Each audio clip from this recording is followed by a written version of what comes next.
वाक्प्रचार सांग. धूम ठोकणे. पळणे. हा, पळून जाणे. पळून जाणे. छान. तू कधी पळून जातो बरं? शाळा सुटली. शाळा सुटल्यास बरं, म्हणजे घरी आहे ना तू? मी मॅडम ना भिवून पळून जाते. टोल वाजल्यावर पळून जातो. शाळा सुटल्यावर. तू शाळा सुटल्यावर पळून जातो.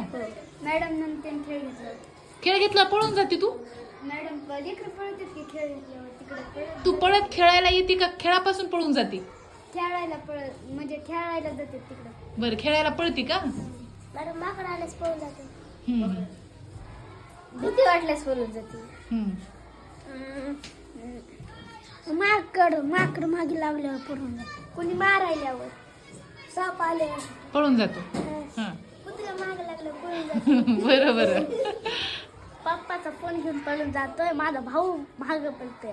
बरं बरं. कुत्र्या माग लागलं. हा, मंत्री सर दिसल्या पळून जातो. करून देत ना म्हणून. शाळा सुटल्या. हा, हा. शाळा सुटल्या. छान. म्हणजे सगळे आपापल्या वेगवेगळ्या कारणाने पळून जातात. धूम ठोकणे म्हणजे काय? पळून त्या वाक्प्रचाराचा अर्थ काय आहे? धूम ठोकणे म्हणजे पळून आणि त्या वाक्प्रचाराचा वाक्यात उपयोग करा म्हटलं की तुम्ही अशा प्रकारे वाक्यात उपयोग करणार आहात.